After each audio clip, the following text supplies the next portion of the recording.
नमस्ते। थर्ड आई में आपका स्वागत है। आज काफ़ी दिनों बाद मैं फिर थोड़ा अंकों की और संख्या की बात करेंगे, क्योंकि अभी जो चुनाव हुए राज्यों के 5 राज्यों के, उसमें बीजेपी 3, कांग्रेस 1 और non NDA non India ZPM ने वहाँ मिजोरम में सरकार बनाने की बात की है। अब ऐसे में मतलब प्रधानमंत्री जी का कभी पार्टी ऑफिस में स्वागत सत्कार हो रहा है, कभी सेलिब्रेशन संसदीय दल में मनाया जा रहा है। मतलब इस तरह का यूफोरिया क्रिएट किया जा रहा है कि बीजेपी ने कितनी बड़ी जीत हासिल की है। मैंने इसको थोड़ा ये देखा कि कितनी जगह कहाँ बीजेपी क्या जीती है, क्या नहीं जीती है, ग्राउंड रियलिटी क्या है। तो पहले मैं इस बात को मैं कई बार आपसे बता चुका हूँ, उसको मैं फिर से रिपीट कर रहा हूँ। देश में कुल 28 राज्य हैं जहाँ पे विधानसभाएं हैं और 3 यूनियन टेरिटरीज हैं जहाँ पे विधानसभा हैं। तो वो 3 यूनियन टेरिटरीज कौन सी हैं? और 5 केंद्र शासित प्रदेशों में यूनियन टेरिटरी में विधानसभा नहीं है। तो केवल 3 ही, मतलब 8 में से 3 केंद्र शासित प्रदेशों में विधानसभा है। तो 3 हैं, जम्मू कश्मीर, दिल्ली और पुदुचेरी।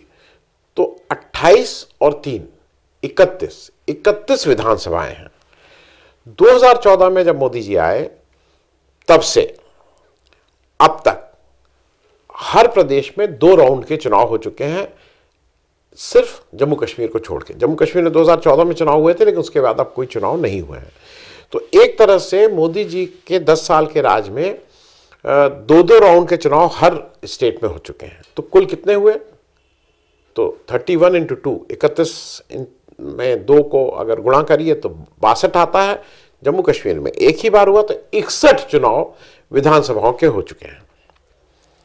अब इन 61 चुनावों में मैंने उसको एक टेबल में वर्कआउट कर दिया है आपके लिए कि 2014 के बाद किस जगह कौन सा चुनाव में कौन जीता, कौन पार्टी जीती, कौन पार्टी नहीं जीती। उसके 5 कॉलम बना दिए हैं। उसमें कांग्रेस है, भाजपा है, एनडीए है, इंडिया है और अन्य है, जिसको अनअटैच कह सकते हैं या जो किसी के साथ अलाइन नहीं है।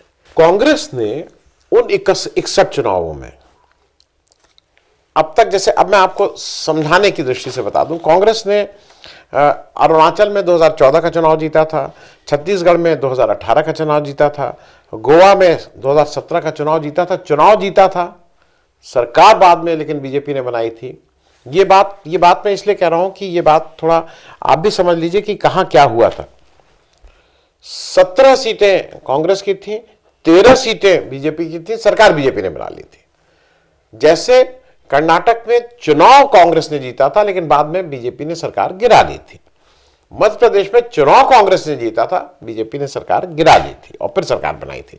तो उस दृष्टि से किसका कहां कौन जीता था ये मैं बता रहा हूं। फिर हिमाचल 2022 में कांग्रेस जीता, कर्नाटक 2018 में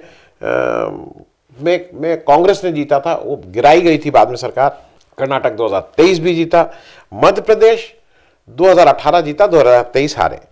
मणिपुर में 2017 कांग्रेस जीती थी, मेघालय में 2018 जीती थी, पुदुचेरी में 2016 जीती थी, पंजाब में 2017 जीती थी, राजस्थान में 2018 जीती थी और तेलंगाना 2023।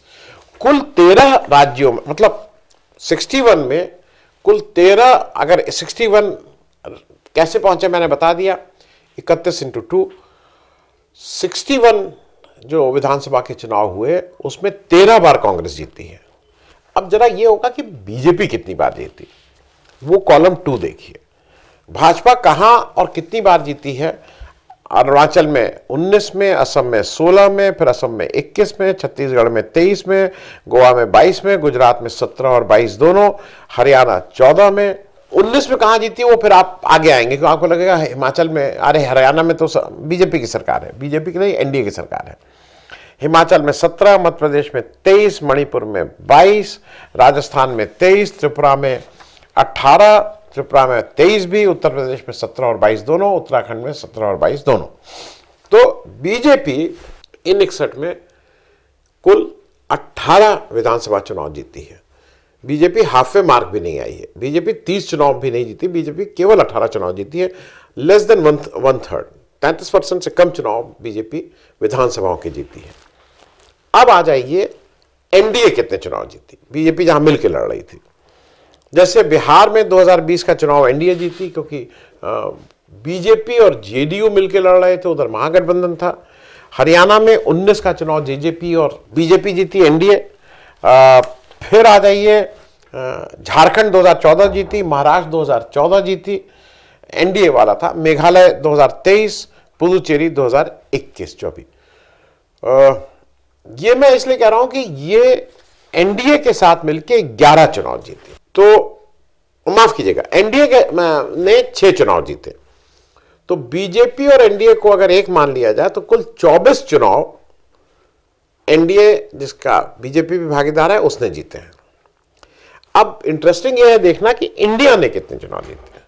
तो बिहार 2015 इंडिया जीती, दिल्ली 2015, 2020 इंडिया गठबंधन जीता, झारखंड 2019 इंडिया गठबंधन, केरल 16 और 21 इंडिया गठबंधन, महाराष्ट्र 2019 इंडिया गठबंधन, पंजाब 22 वाला चुनाव इंडिया गठबंधन, तमिलनाडु 2021 इंडिया गठबंधन, पश्चिम बंगाल दोनों चुनाव 16 और जो अभी 21 में हुए, ये दोनों इंडिया गठबंधन जीते।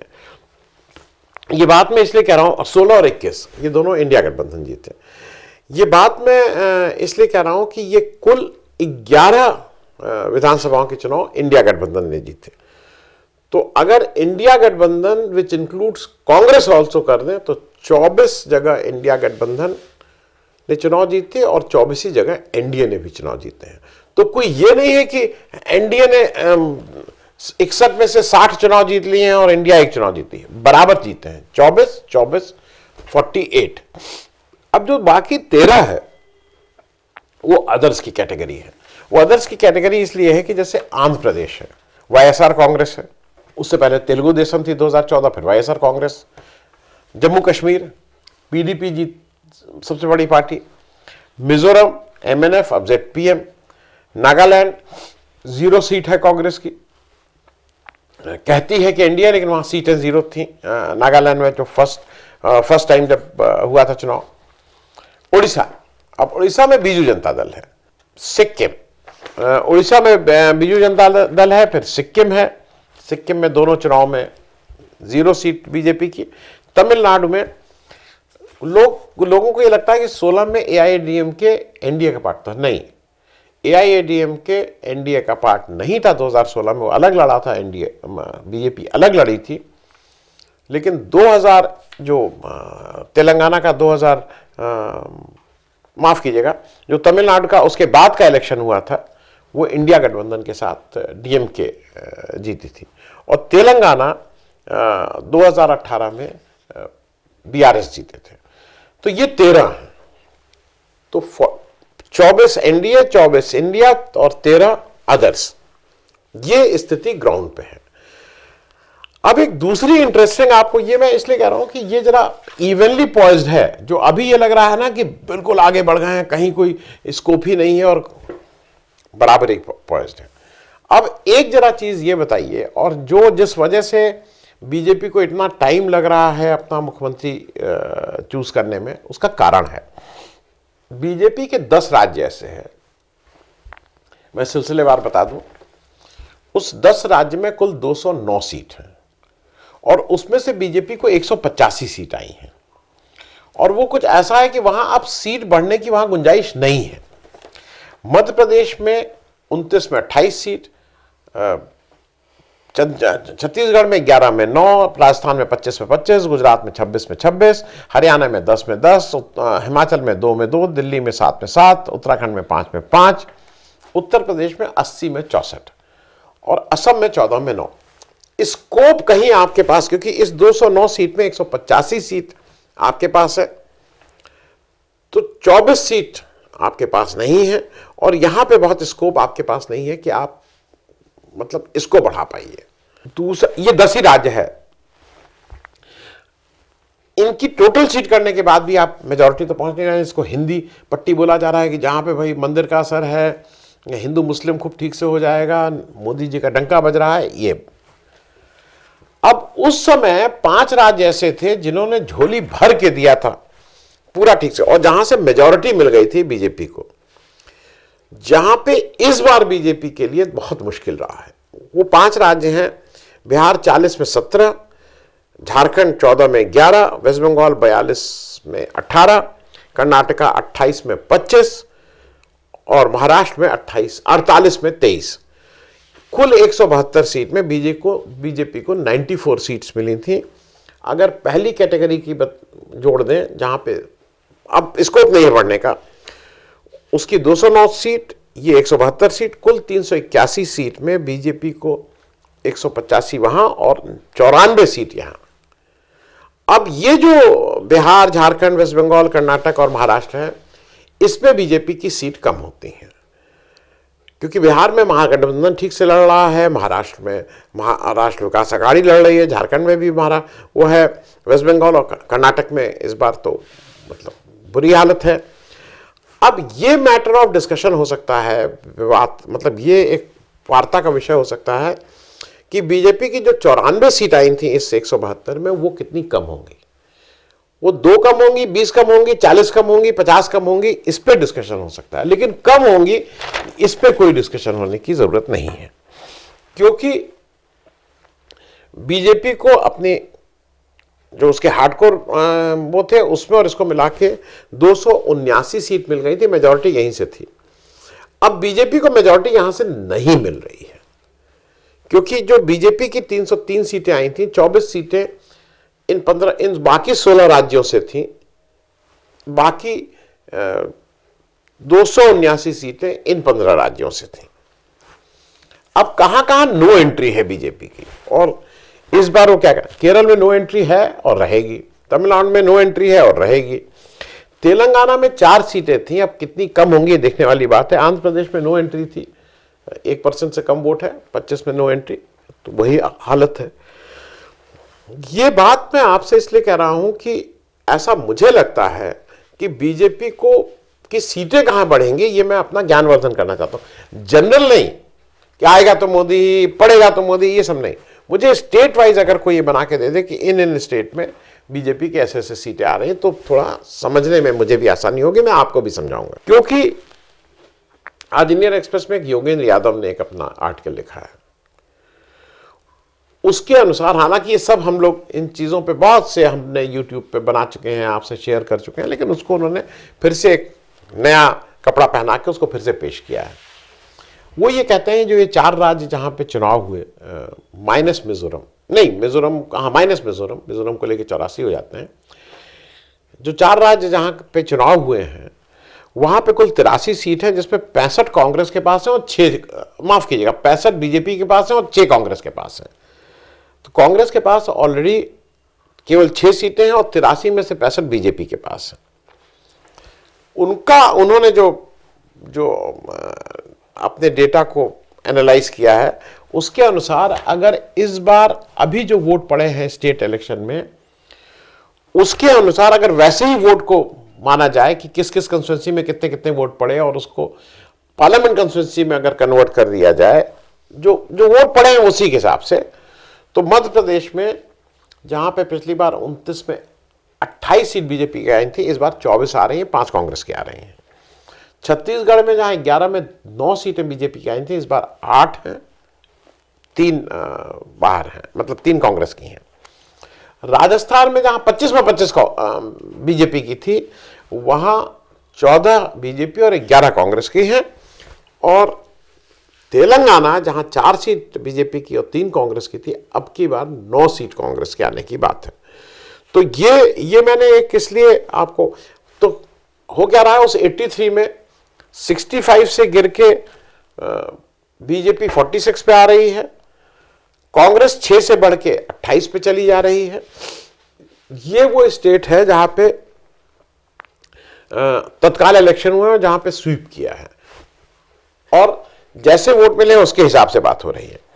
इसमें उन्होंने एक इंटरेस्टिंग इनपुट और डाला है कि अगर इसमें इंडिया टोटल, क्योंकि इंडिया कंस्टिट्यूएंट भी वहां लड़े थे, आम आदमी पार्टी लड़ा था, सपा लड़ा था, ये सब लोग, अगर उन लोगों का भी वोट इसमें मिला दिया जाए तो बीजेपी को 83 में से महज 38 सीट मिलेंगी, 38 और कांग्रेस को 36 सीट्स मिलेंगी। ये उन्होंने जो वोट मिले हैं उसके अनुसार अभी बोल रहे हैं। ये बात मैंने सिर्फ इसलिए कहा है कि ये आप भी डेटा को पढ़िए, समझिए कहाँ स्कोप है बीजेपी की सीट बढ़ने का।